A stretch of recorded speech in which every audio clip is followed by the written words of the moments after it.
Well, hi everybody, it's Trish Jenkins here, and I'm very excited to bring you a great author called Pamela Carmichael. Now, Pamela has written a book called Financial Empowerment, Realign Your Finances to God's Will. Now, that's a big call, but when we do realign our finances to God's will, things go a lot smoother. And I've read her book and thought it was very sound, well balanced. It's not out there with some loopy stuff, but it's got some home truths in there that, even I needed to hear. I'm pretty good with my finances. I've come through having lost everything and re-establishing myself. But it's always good to revise what's great and what's necessary. And Pamela herself has a great story, an inspiring story, and she did it really tough at one stage, and yet by following these principles in God's Word, she's come through. And I really wanted her to share those things with you today. So Pamela, welcome. Hi Trish, thank you. That was a great introduction. One of the best yet. I'm really excited to be a part of this talk with you. And yes, my story is, I would say, the story of an ordinary person who just trusted God. So Pamela, why did you write the book, and what effect did it have on your life? We had a 24-hour prayer chain on our church, and they asked us, or we were all assigned a topic, and my topic was financial empowerment. Out of that, I was able to glean through that prayer time the outline for the book. But then my resistance to it was interesting, because I thought, God, I don't want to read even prayer on this topic, because I need financial breakthrough myself. Being the one who was the only one in the house working at the time, I really didn't think it was a good choice for me to pray on. But I was amazed that at the end of that prayer session, God could say, you can write a book, and actually give me the outline for that book. That's amazing. So what happened in your life that from there, I believe your husband was ill and you actually were in a position where you really, really needed financial breakthrough. And so really God had you living through the keys that he was showing you. So tell me about that part of it. One of the topics in the book is called God is Your Source. Yes. And I learned through the challenges of my husband being sick, I being the only one who was working and taking care of our daughter, I learned to trust God. You go to church and you hear people talk about how God blessed them with this, and God did this for them, and God did that for them. It was my turn, more or less, to see God do that for me.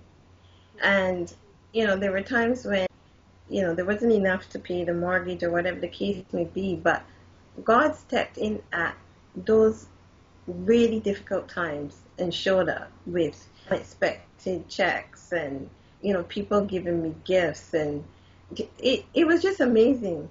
But I learned through that process that God is my source. Nobody else. It's not the job.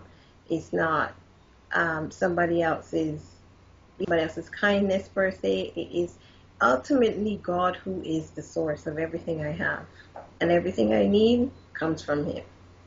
So Pamela, what was it about you that helped you be strong enough to stand in the Word and walk through that? Or was it just totally God, and no matter what attitude you had or whatever was happening, that was just God? I think it's a bit of both. It's you and your heart condition and your willingness to let God work in your life. Right.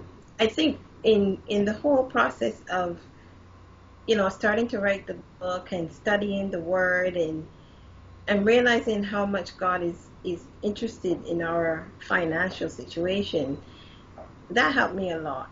I just took whatever his word said and says, if God, this is what your word says concerning my finances, then this is what you will do. If your word says that you are the one who will provide, then you will provide for me. I don't know how, I don't know when, I don't know where, but your word says you will do it. One of the stories that amazed me is when Jesus and Peter needed money to pay taxes, and Jesus could tell Peter exactly where to go. One fish, and you'll find what you need in that fish's mouth to pay taxes. And it's weird. It sounds weird. It sounds like, totally out the box.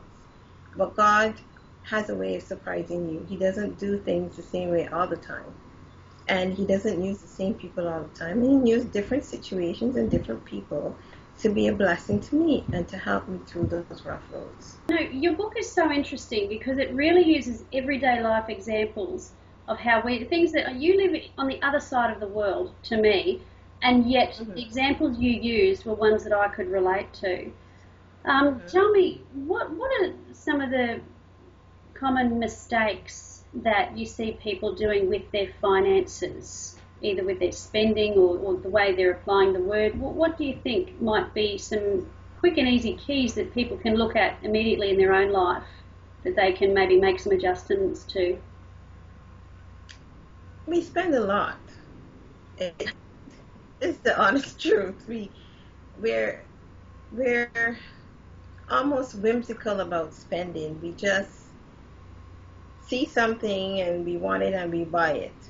And once I was speaking to a colleague at work, and I work in financial services, and he is on the sales side. So he said to me, I only buy what I need.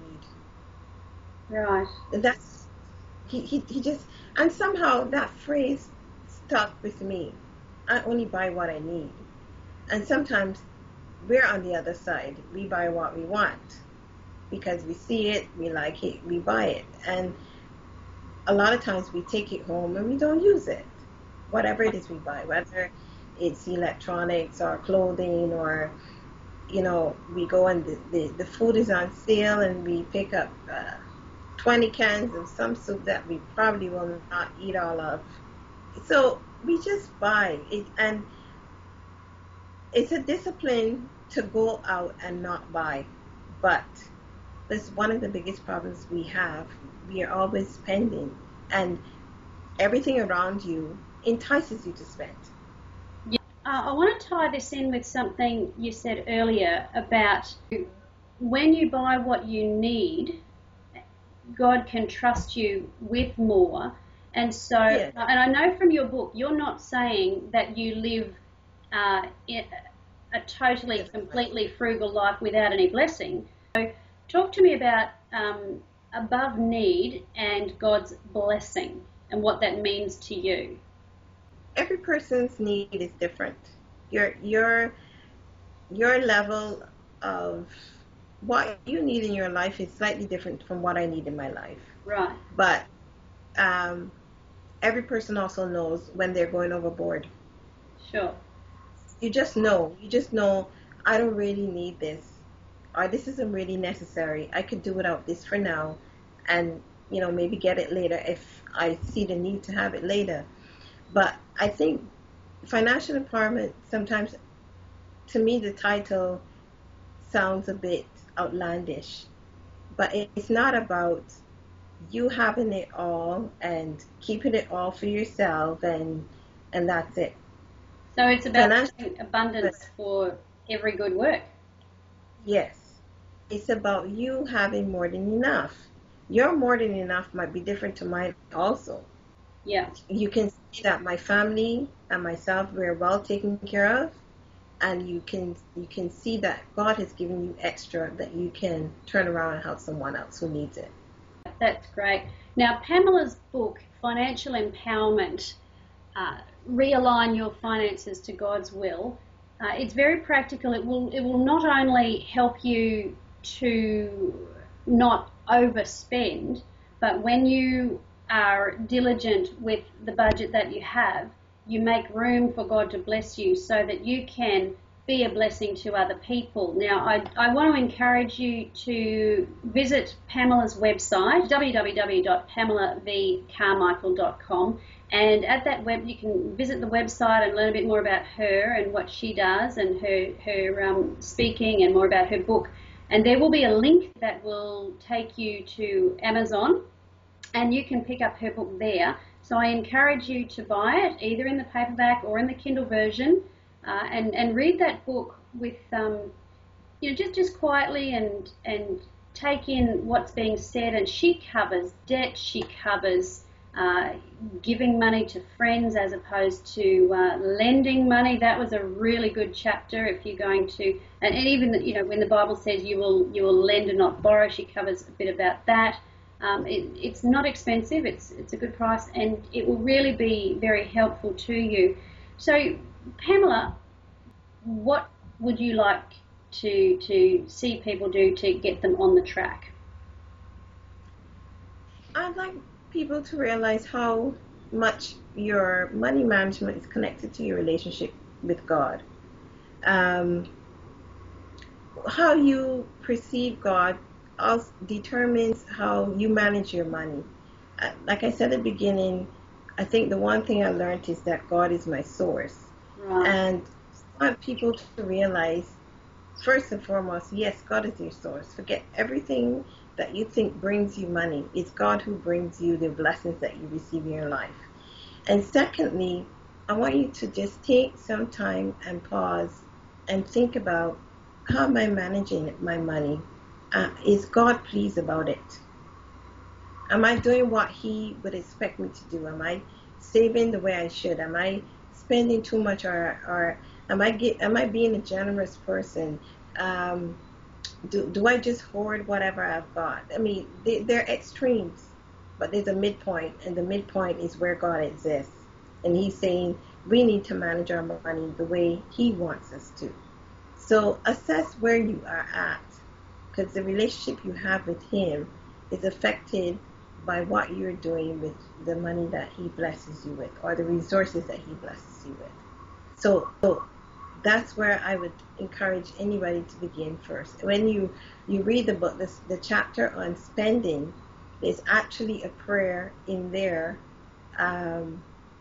about where you ask God to help you to limit your desire for spending and cause you to be able to funnel it in a different way, right? It's if you realize that you're an excessive spender or a big spender. And it would be a great starting point for you. For someone else, it might be, I don't really like giving to people too much. So maybe you start with tithing or the giving chapter. The book is written in such a way that you can start where you really see the need to start. So if giving is an issue for you, start there. If you think you're borrowing too much, start with the debt chapter. If you know that you need to increase the level of income you have, there's a chapter on creating wealth. We have got 2 special gifts for you. Now, if you go over to Pamela's website, you will be able to download a quiz which will help you to find out if you really are financially empowered and then what to do about it. So that's going to be really fun. So that's what you'll find at Pamela's website. And I have a gift for you as well. I have a financial website, which is why I love Pamela's material. If you go to www.speakertrishjenkins.com, you can opt in and get a free chapter from my book, Weapons of Cash Destruction. And that chapter will talk about what could make you vulnerable to fraud in particular and what to do about it. So you'll be financially empowered in that area as well. So that's 2 things for you that are gifts for you.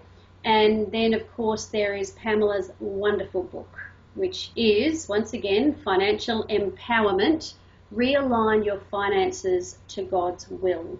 So when you pop off the video here, head along to both of our websites, pick up your gifts, and then to Kindle, if you so choose, to check out Pamela's book, which is only a couple of dollars, so it'll be nice and easy for you. That's responsible spending. So bless you heaps and have a great day.